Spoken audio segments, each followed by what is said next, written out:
Good evening, everyone. Thanks for joining us. I'm Lindsay Panola with Pacific Gas and Electric Company. We appreciate you joining us tonight for this public safety power shutoff customer briefing. Tonight, we are expecting to initiate a power shutoff, and we have several experts here who are going to give us the latest information and brief you on the situation as it stands right now. We're going to begin with a weather briefing from our Chief Meteorologist, Scott Strunfeld, followed by an operational update from Mark Quinlan. He's our incident commander for this event. And then we're also going to hear about customer communications and support programs for our customers from Aaron Johnson, who is a vice president with our Community Wildfire Safety Program. Now, we also want to let you know before we start, we do have several reporters who are listening in. We will be going to them after our initial briefing and giving them an opportunity to ask several questions. Other media who may be listening in, we want to let you know that we expect to rotate access to media on a daily basis and try to give everyone an opportunity to be able to ask questions. So reporters on the phone, a reminder again, when it's time to ask questions, please press *1 to get into the queue to ask your question. And with that, I'd like to turn it over to Scott Strunfeld. He is our chief meteorologist to give us a weather update. Scott. Great, thanks, Lindsay. Yeah, so like she said, I'm Scott. I'm one of the meteorologists closely tracking this event. I'm here to provide you with a quick summary of the upcoming fire weather concerns we have. As most of us know, we did have a major heat wave unfold over the weekend, which is continuing today. We saw many historic temperature records shatter during this heat wave, and unfortunately the continued hot and dry weather is going to continue to dry out vegetation across California and make that vegetation even more susceptible to new ignitions and large fires. And so there is also a strong weather system now dropping south through Idaho, and it's expected to pass just east of California tonight through Wednesday and set the stage for Diablo and Santa Ana winds to develop across California. The Diablo wind event is expected to start near midnight tonight and continue through Wednesday morning in some areas. The main focus areas of the winds that we're tracking are expected to be in the southern Cascades, the northern and central Sierra Nevada, and then some peaks and ridges in the Bay Area, primarily focused in the North Bay. And other locations around the territory and the elevated terrain will be quite breezy as well. We are also expecting strong winds in the elevated terrain in southern Kern County as the Santa Ana wind sets up and develops across Southern California. And unfortunately, this wind event's occurring on the heels of the current heat wave and will produce critical fire potential conditions due to that combination of those strong winds, the very low relative humidity is expected with the winds, and the dry vegetation I spoke of earlier. In order to prepare for this event, the meteorology team within PG&E utilizes the best available global weather models, high-resolution models that are available out there, as well as our in-house high-resolution weather model that is capable of 2-kilometer and sub-kilometer model resolution. And one notable trend that I'd like to mention is that all the weather models that we're tracking as we head closer and closer to this event have trended stronger over the past 24 hours. And as we know, PSPS events are highly dependent on the weather, particularly wind speeds and other forecast information we use for this event. So for the past week, we have been collaborating with other meteorologists across the state of California, notably the National Weather Service and other federal forecast agencies on the upcoming period of risk to verify that this is a risk period to be concerned with. And essentially all forecast agencies that we talk to are aligned that this will be a significant event. The National Weather Service has issued red flag warnings for most of Northern California that are going to begin to go into effect this evening. They also indicate peak wind gusts with this event could be near 50 miles per hour in many areas in that kind of Sierra footprint I mentioned, as well as elevated peaks and ridges in North Bay and elsewhere. But some local areas could see higher gusts than that. That's quite possible in an event like this. And then other federal forecast agencies that we talk to, such as the Northern and Southern Geographic Area Coordination Center and the NOAA Storm Prediction Center, are also forecasting a high-risk event tonight through Wednesday morning. So there is an alignment across agencies that this is a high-risk event. I want to touch on a few areas where we've made some improvements this year over last year. The first is that we partnered with some external experts to develop a new high-resolution model that provides more than twice the spatial resolution this year compared to last year. And so we're using that data to better pinpoint where the winds are going to materialize. And then we also use cloud computing resources to not only run, but then post-process that weather data because it is quite massive in size. And we process the several weather models that I mentioned earlier in that cloud environment. And then the last thing I'll leave you with is that we've also installed 246 weather stations in high-risk areas so far this year. And so that brings our total network up to 846 weather stations that we have. And that helps us monitor the wind event in real time and provide that critical intel of when it's safe to begin that restoration process. And we'll be tracking that closely 24/7 throughout this event. And so all that information, that weather station information, is publicly available as well, and so you can find it online. And so with that, I'd like to conclude the weather briefing and turn it back over to you, Lindsay. All right, thanks very much, Scott. So just to recap, we have a red flag warning, we have extremely dry fuel on the ground, and we have Diablo winds coming in. So this is a very high risk event that you've described for us. That's correct. And as you can see on the slide, red flag warnings posted for most of California with this event. Okay, thanks, Scott. Okay, let's get an operational briefing now from our incident commander, Mark Quinlan. Hello, everybody. Good evening. My name is Mark Quinlan, and I'm the incident commander for this public safety power shutoff event. I'm here to provide an operational briefing based on the weather intelligence that Scott just covered with the team. So I'll begin by stating that we activated our emergency operations center before the weekend in anticipation for this weather threat. Scott covered all of the attributes about the weather and just how dangerous the conditions are. Once the EOC, or the Emergency Operations Center, activates, we pivot and immediately move into attempting to understand the overall impact to customers. We do that by using the weather data that the meteorology team provides to the operational groups, and we attempt to the best of our ability to define the scope of the event. The slide that we're looking at right now, the highlighted portions of our service territory, represent what we believe to be the highest areas of fire danger beginning right around midnight tonight into tomorrow morning. You can see they're grouped into three general clusters. The majority of the risk on the PG&E service territory is in the northern part of our service territory. There's a very small area noted by the number 3 on the bottom of the slide. That's Kern County. But the majority of the impact is really in the Sierra foothills, including all the counties and the tribal areas that you can see listed on the slide. If you look at how these groups are all put together, roughly 172,000 customers are in scope for a public safety power shutoff. And we don't take that decision lightly. We understand the impact on our customers and our communities. We've been working very hard all year, learning from last year's PSPS events and making improvements. Scott mentioned a few on the weather front. We've made some operational improvements as well. And we believe that these 3 areas of scope are at very high risk for fire conditions, and as such, we intend to execute the public safety power shutoffs in this area. With respect to when we believe these events are going to start, they all vary slightly, and they're really tied to the weather. Weather conditions, as you know, can change. What we do in our current operational posture is constantly monitor the weather, and we change our operational posture with the weather as it changes.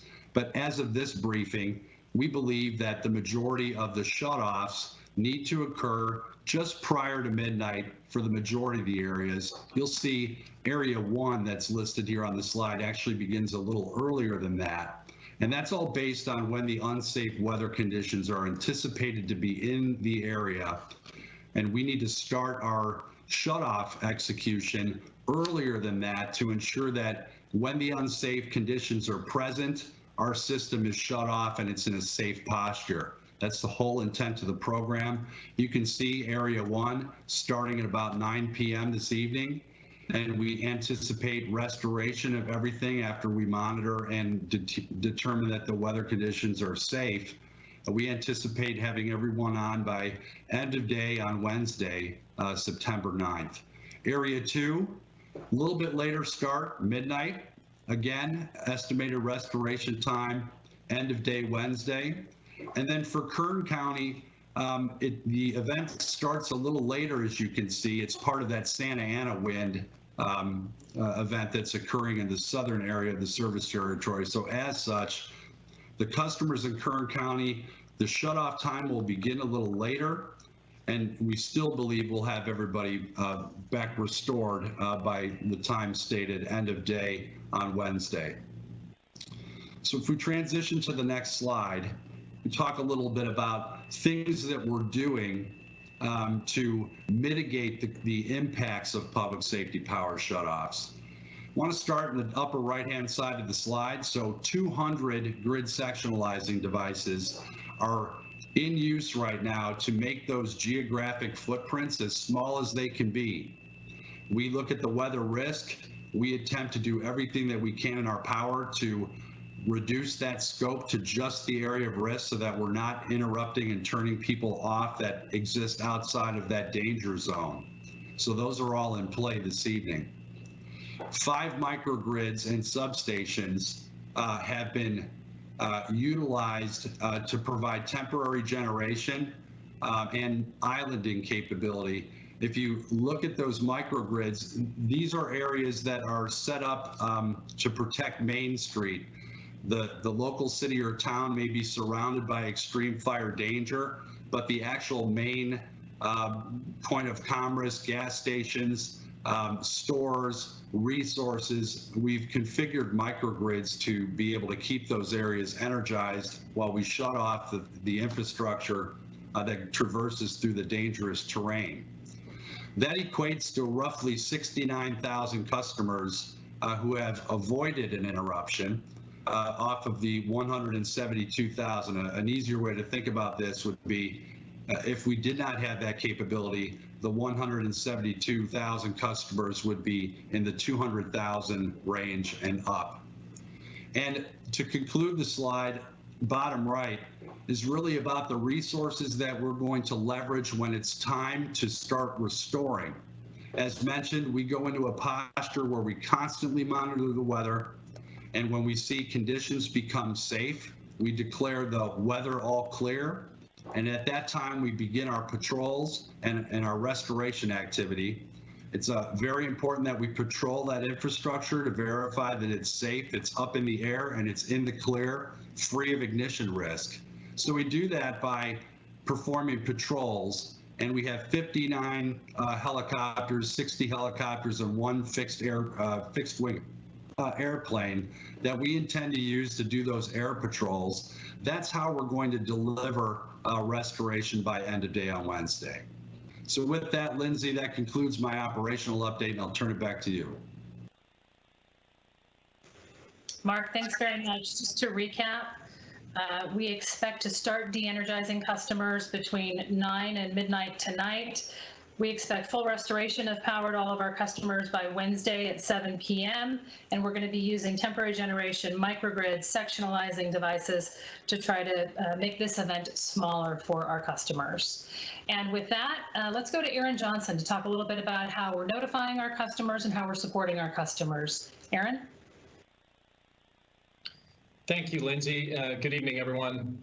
I'll be providing an update on customer resources for this public safety power shutoff event. First, I want to acknowledge the many different issues that we're dealing with as a state.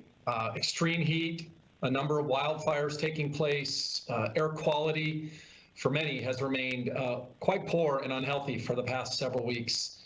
And of course, all of this is coming on top of dealing with COVID-19 and the many challenges that come with that.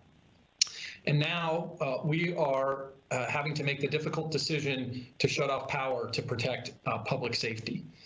We know that PSPS is an important wildfire safety tool, but losing power is disruptive for everyone and can cause significant hardship, especially in the current environment. Given all of these challenges, we have been working very hard this year to reduce the impact from PSPS events on customers and to provide more services to help them weather a particular public safety power shutoff event. I'd like to briefly cover 4 topics: customer notifications, website and call center status, community resource centers, and support for communities with medical needs. So first, notifications. Our goal, whenever the weather forecast will allow, is to send customer notifications 48 hours ahead, 24 hours ahead, and just before a PSPS event. Notifications come through text messages, emails, and automated phone calls. This year, our notifications provide more specific information based on customer feedback, including estimated times that the power will be shut off and turned back on, plus links to additional resources.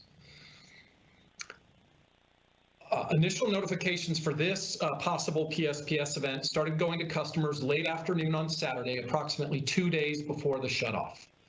I will note we did experience a technical issue that caused a delay for some customers to receive their initial notifications. We have identified and resolved the issue and can confirm that all initially impacted customers have been notified. In addition, increasing severity of forecast weather conditions overnight Sunday and into this morning added new customers to the scope. The vast majority of those customers, over 90%, received notifications this morning. However, due to the emerging weather conditions today, 4,900 customers have not yet been notified, including 320 medical baseline customers. Those notifications are in process right now. Turning next to our website and call centers. On our website, customers are able to access an address lookup tool to see if their location continues to be in a potentially impacted area, as well as outage maps that new this year are tied to county-level parcel data. We have not experienced significant issues with the website for this event, and we've built additional capacity to handle surges in use. We have both an emergency and our regular PG&E.com. PGE.com, as of this afternoon, in 1 hour we looked at, had received just under 1.5 million hits within the hour. It is built to hold 12 million. Our emergency site that operates in parallel with that during events is capable of taking 240 million hits an hour and had received about 600,000. So we are operating well below the built-out capacity for our improved website. The website is now also multilingual, provides translated preparation material in 13 languages, and for the actual event-specific information, that information is in 6 languages in addition to English to help communities better understand what might be to come. Our call center has been staffed at increasing levels to handle higher call volume. And finally, I want to encourage customers to visit our Safety Action Center at safetyactioncenter.pge.com for access to information about what customers can do to keep their family, their home, and their business safe during a PSPS event. Next, I'll cover community resource centers. I want to give you a bit of an overview of where we are establishing community resource centers. Beginning tomorrow at 8 a.m., we are planning to mobilize 47 community resource centers across 17 counties and in 1 tribal region. Those updates were added to our website this afternoon, and customers can find the specific locations and details about the services provided at pge.com/PSPS updates. And that is one of the best websites for really getting all the latest outage maps and CRC locations, among other services. Operating hours will be expanded this year for the community resource centers, again, based on customer feedback, and those will operate from 8 a.m. to 10 p.m. We do have 1 of those sites in Santa Rosa that we just settled on with local emergency management this afternoon, and that site will not be operational until noon. Those details are, however, available on the website. The community resource centers are significantly improved this year in location, availability, and services. These were developed in collaboration with local leadership and emergency management. CRCs will provide basic power needs, such as charging medical equipment and electronic devices, up-to-date information about the event, and things like water, snacks, and other essential items to reduce hardships for customers. Obviously, with COVID this year, we are taking that very seriously, and all of our community resource centers will reflect appropriate health considerations and follow state and county guidelines, including requiring facial covering and social physical distancing requirements, visitor limits at a single site, temperature checks before entry, and regular cleaning and sanitizing of all surfaces. We ask specifically that customers not come to a community resource center if you are sick with a fever, cough, sore throat, or runny nose. Finally, support for communities with medical needs. We know that turning off power has even more of an impact on those who rely on power for medical equipment. We are providing more help this year to customers with disabilities, hardships, language barriers, and other needs. For the customers who are on PG&E's medical baseline program, we have extra precautions in place. For this event, there are over 10,000 customers who are part of the medical baseline program and are potentially impacted. As of about an hour ago, we had notified over 90% of those customers. They had affirmatively responded to us that they were aware of the impending event. We continue to send messages that those who haven't responded and have been out sending our field personnel to knock on doors if we do not receive a phone response or an acknowledgement to the email or text. We are also partnering with community-based organizations, and we have helped provide some funding to a number of organizations this year to provide enhanced services to those, especially with medical needs. Primarily, we have an active partnership with the California Foundation for Independent Living Centers, and that organization is designed to conduct outreach and provide resources for the disabled and aging populations.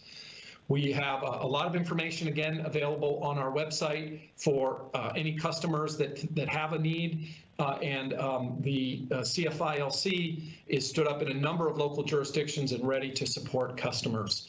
More information can be found at pge.com/disability and aging, or you may visit the CFILC website at www.cfilc.org. In closing, I'd just like to acknowledge that there are many potential safety risks associated with losing power. We have heard that feedback loud and clear from our customers.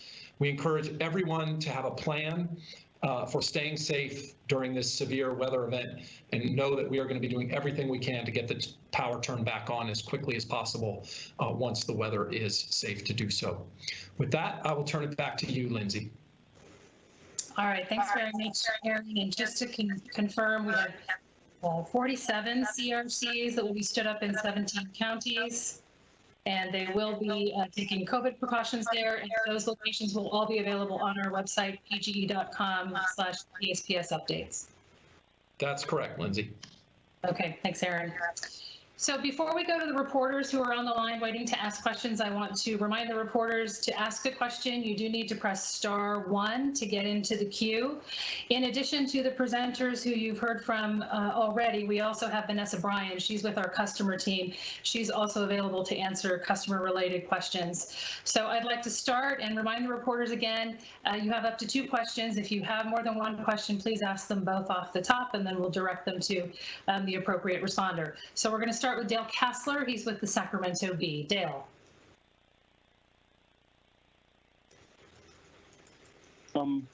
First off, I think this question is for Mark. In fact, I think both of these questions are for Mark. Will you be turning off any transmission lines this time around? Last year you didn't. After the Kincaid fire, I remember Bill Johnson saying, well, maybe we will start doing that, and we'll evaluate it on a case-by-case basis. Second question has to do with the time it takes to restore. I know you've invested heavily in new helicopters, more personnel to try and speed up the process, yet almost 2 days still seems like a long time. It doesn't seem like much of an improvement over what we saw last fall. Thank you. Mark, Dale, yeah, just want to make sure you can hear me okay. Yes, thanks. Dale, thanks for your questions. So the first question was in regard to, are we turning off transmission lines? The answer to that is yes. We're turning off right around 100 transmission lines. We're turning off also about 145 distribution lines. The number of lines is really dependent on the scope of the event and where that unsafe weather is. And we look at the fuel conditions and the wind conditions, and we have thresholds set such that if we exceed guidance on the threshold, that's when the equipment comes into scope. So we do intend to de-energize transmission in addition to distribution. And the way we need to do that is a very orderly, sequential manner so that we can do that safely and not jeopardize the overall larger grid in our service territory and with respect to the interconnection. Second question around restoration. We've committed to restoring 98% or more of our customers, regardless of the size of the event, within 12 daylight hours of the weather all clear. So if you think about that, a lot of these areas, which we highlighted on the previous slide, they all have different start and stop times. And the stop time is really about what time do we believe the weather is going to improve to the point to where we could actually begin our restoration. Our commitment is to restore what the 98% or essentially all of our customers within those 12 daylight hours. So if you look at the areas that are in play for this event and we monitor the weather conditions, right now our forecasts are indicating that the majority of these areas are safe to begin the restoration process Wednesday morning on the 9th. Now, if we have an opportunity to begin earlier because weather conditions improve earlier in one of these areas, that's exactly what we're going to do. But right now, the way that the weather, the period of unsafe weather from unsafe start to all clear, that really defines, our wait time. We do some work in the interim to get ready to restore. We do some switching and we put our system in the appropriate posture to do it safely and efficiently. But once we get that all clear from the meteorology team, we immediately begin patrols and restoration. So that time Wednesday end of day is really driven by the length of the wind period. If things shorten up, we will shorten up. Hope that answers your question. So Mark, just to confirm, we don't expect the weather to be clear until Wednesday morning, and then we expect to have customers fully restored, or 98% of them, by the end of that same day. Exactly correct, Lindsay. Thank you. Okay, thank you. Thanks, Dale. Now we're going to turn to Action News Now. We have Esteban Reynoso on the phone. And Esteban, same thing. If you have two questions, please ask them. Will do. Thank you, Lindsay. So my first question is more or less aimed at, I want to say Mark. So a lot of these customers, you said that they had a little over or a little under 2 days notice. I cover the Paradise area, and a lot of them don't really have any places to kind of gather that information. They don't have internet. It's a little bit difficult for them. They rely on the AC. So do you think that it was notified in a good enough time to where these customers can find new avenues to get power, whether that be a generator, whether that be going elsewhere to get a hotel or to moving somewhere else? That's my first question, if the 2-day notification was enough. And my second question is a general question, which is what determines the threat of a fire versus the threat of losing power to these customers? Like I said, a lot of them in the Paradise area, they don't have a lot of AC. They're living in their trailers. what determines the threat of a fire versus the threat of almost 4,000 people losing power in the Paradise area? Thank you. So Reynoso, if we could, I think I'd like to start with your second question, Mark, and have you respond to the question about the risk. And then I think the second question on the 2-day notice is probably a question for you, Aaron. So Mark. Thank you for the question. So if I understand the question correctly, the threat of fire, the safety implications associated with that versus the threat of safety issues introduced by power outages. We're absolutely sensitive to that. That's why we put so much energy into the analytics, the studies of the fuel conditions and the wind conditions, and really identify those thresholds, which we believe our facilities are at supreme risk for fires. And as such, we make that decision as the last resort option. We take every opportunity we can to reduce the footprint, to reduce the scope. Covered a couple ways we did that during my portion of the presentation, to the point to where we could avoid nearly 70,000 customers from experiencing those interruptions. But having said that, we are sensitive to the fact that there will be a large number of customers that receive a power outage as a result of this. So what we do in that posture is communicate as aggressively as we can and as transparently as we can as the weather conditions change. Aaron will get to that part of the first part of your question. But we do set up resources for customers like the community resource centers so that customers who do rely on, they need the air conditioning, they need to recharge devices, they need power. Our intent was to provide as many community resource centers as we can, working with the counties to allow folks to know where to go to get some assistance. Back to you, Lindsay. Thanks, Mark. Aaron, can you address the question about the notification process and maybe talk a little bit about the concern from the reporter up in Chico in the Paradise area where people are still rebuilding? I know you have spent much time up there yourself, Aaron, so can you talk a little bit about how we're doing our customer notifications and outreach? Sure. Thank you for the question, and that area of very great importance to me as I am the officer with responsibility for that rebuild effort there. So I'm very familiar with the challenges that the community is experiencing as it gets back on its feet and we and folks are rebuilding. So it's a great question, and it's really a challenge to thread the needle on what is the appropriate notification to give customers. And what we're trying to balance really is not over notifying that this might happen, but also giving people enough time to prepare a plan as you described. And where we've really settled on is about 48 hours notice. That's where we have, reasonable confidence. It's not definitive in terms of what the scope will be, but that's really the point where we can begin to have a pretty healthy sense of what the footprint of a possible public safety power shutoff event is. If we went much further out, we would have a lot of false positives, we think, or much larger geographic areas.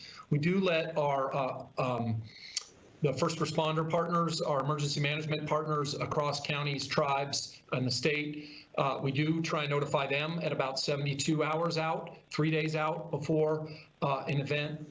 And then also we have a website at PG&E.com, and I guess I'm the website person tonight, but the PG&E.com /weather, where we do provide a 7-day outlook for whether there might be something on the horizon that we are watching. We did go to that about a day before. We got about a 3 days heads up on this event, and so that did go to elevated, which is when we begin watching for event on Friday. So there is a website there that customers can monitor, and additionally they can sign up for notifications on that website as well if they want to get that in their email box every day. So we're trying to give as much notice as we can while also balancing that with not overly alarming customers about the possibility of an event too far in advance when we don't have great clarity about what the actual footprint will look like. I hope that answers your question. Back to you, Lindsay. And Aaron, we also have an address lookup tool on our website as well that I think customers can utilize, correct? That is correct, Lindsay. An address lookup tool and a very granular map this year. We were using an approximate map that had sort of a general geographic area, and we know that was very frustrating to customers last year when they couldn't zoom in on their home. We've gone through painstaking detail to match our customer data with county parcel data this year, and so those maps are highly granular now, and you can zoom in and do it either via the map or just look up your address on the address lookup tool this year. Okay, thanks very much, Aaron. And thank you, Reynoso. We're now going to go to KCRA TV and Mike Lurie. Mike, you have a couple of questions for us this evening?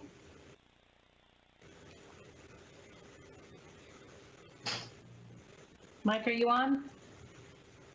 Okay, we may have lost Mike. Let's go to the San Francisco Chronicle and Joaquin Palomino. Do you have several questions for us, Joaquin? Looks like we've lost him as well. How about J.R. Stone with KGO? J.R., are you on the phone? I am.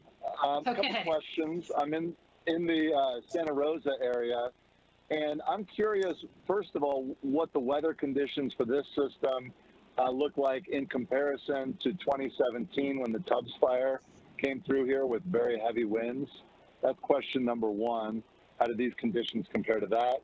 And question number two is, what type of guarantees do you have for customers that, one, we won't see any fires when the electricity is turned back on, and two, we won't have to wait till Thursday, Friday, or Saturday to get the electricity back on? Okay, thank you. Thank you very much, JR. Let's start with our meteorologist, Scott Strenfeld, who can talk to us a little bit. Scott, the question was, what type of weather conditions are we seeing, and are they similar or different in any way to the 2017 North Bay fires? He's particularly concerned about the North Bay where he is right now. Sure, yeah, thanks for the question. Overall, this event is looking a little bit weaker than what we saw in October of 2017. In the elevated terrain of the North Bay, we could see peak gusts, in general, 40 to 50 miles per hour, but I wouldn't be surprised if our weather station on Mount St. Helena or others over elevated peaks and ridges were, 60 plus in this event. However, this event doesn't have quite as much what we call as meteorologists upper level support with it, so we don't anticipate it being as strong, but it's at a level of serious concern for us, because if we have these critically dry fuels, which we know are out there, and 40 mile per hour winds and an ignition, you could get a very fast propagating wildfire. So quite not 2017 levels, but still very concerning for us.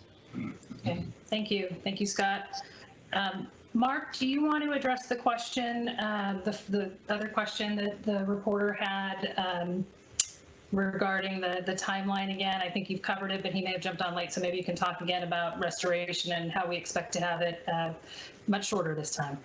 Yeah, JR, I appreciate the question with respect to our patrol process and our restoration process. So the first thing I want to say is, that the Napa and Sonoma and Lake County area is about 23,000 customers out of the entire event scope that's specific to those counties in the general vicinity to where you're calling from.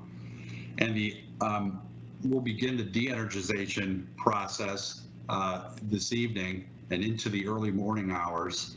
And then right now we're forecasting that the all clear process, or the times in which the conditions will become safe to patrol and restore, are right around the daybreak on Wednesday.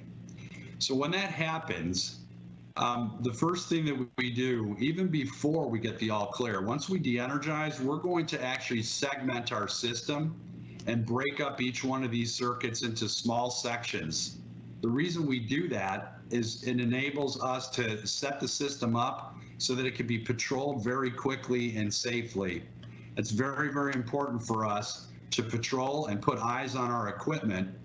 Our Our field employees that are out there immediately go into that mode to where they're sectionalizing the system, and then we wait for the weather to improve.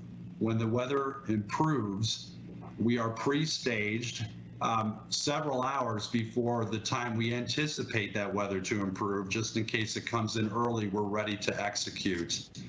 Once we get the weather all clear, the operations section within the Emergency Operations Center provides that approval to our control centers. They work with our crews that are out in near the infrastructure, and we begin patrolling and restoring as we go.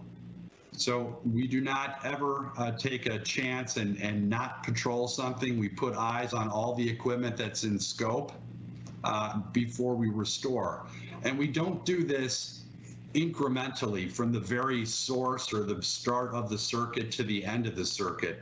That's one of the reasons why we segment the circuit into several pieces, because we have patrollers that are stationed at each segment. So when we begin that process, all of those segments are being patrolled at the same time. If we find any hazards or find any damage, we clear that equipment and ensure we remove the hazards. So we ensure that it's safe to energize before doing so.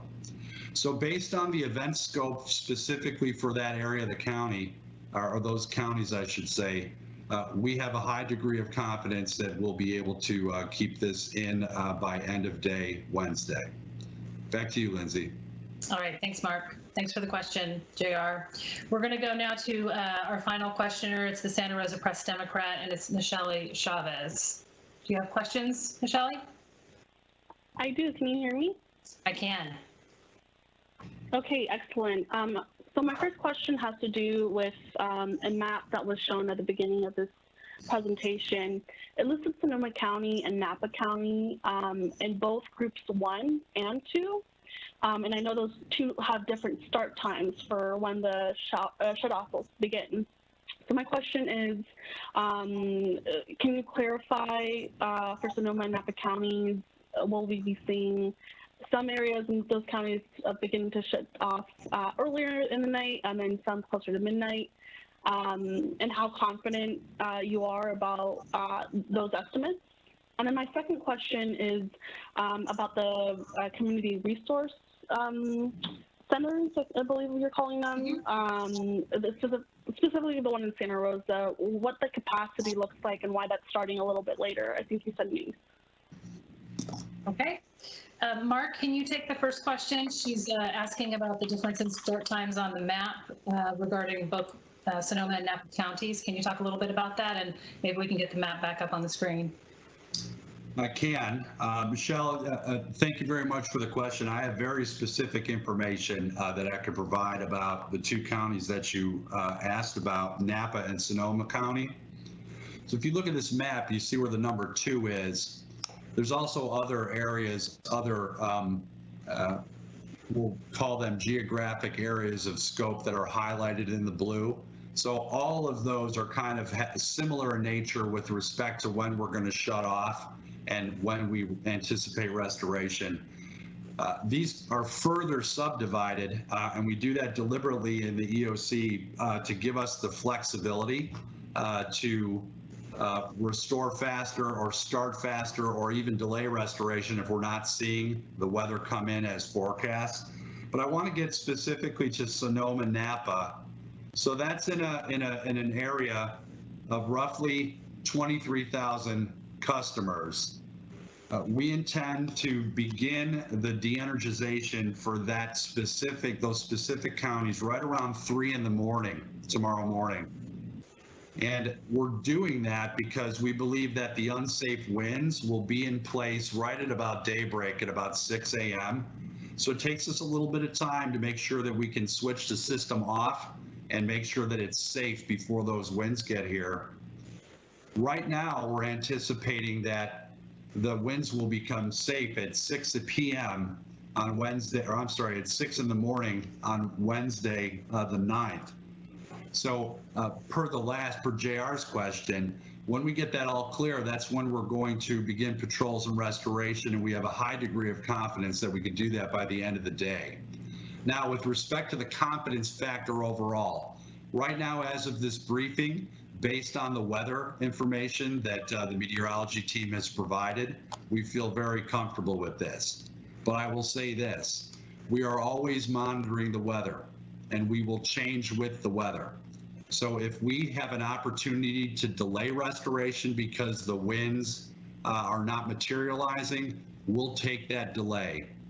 If we have an opportunity to start the patrol and restoration process sooner than what's forecasted, we will do that. The whole intent is to try to minimize the overall duration of the power outage. We understand our employees are impacted by this too, our friends and neighbors and some of us as well. We understand the impacts of power outages. That's why we want to make them as short as possible in the interest of public safety.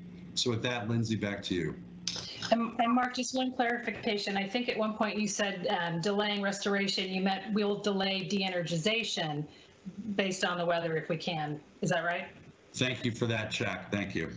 Okay, great. Thank you. Aaron, I think the other question was about the CRCs in that same area, in the Santa Rosa area. What's the capacity like? What are the hours like? If you're still with us, Aaron Johnson. And if not, we'll go to Vanessa.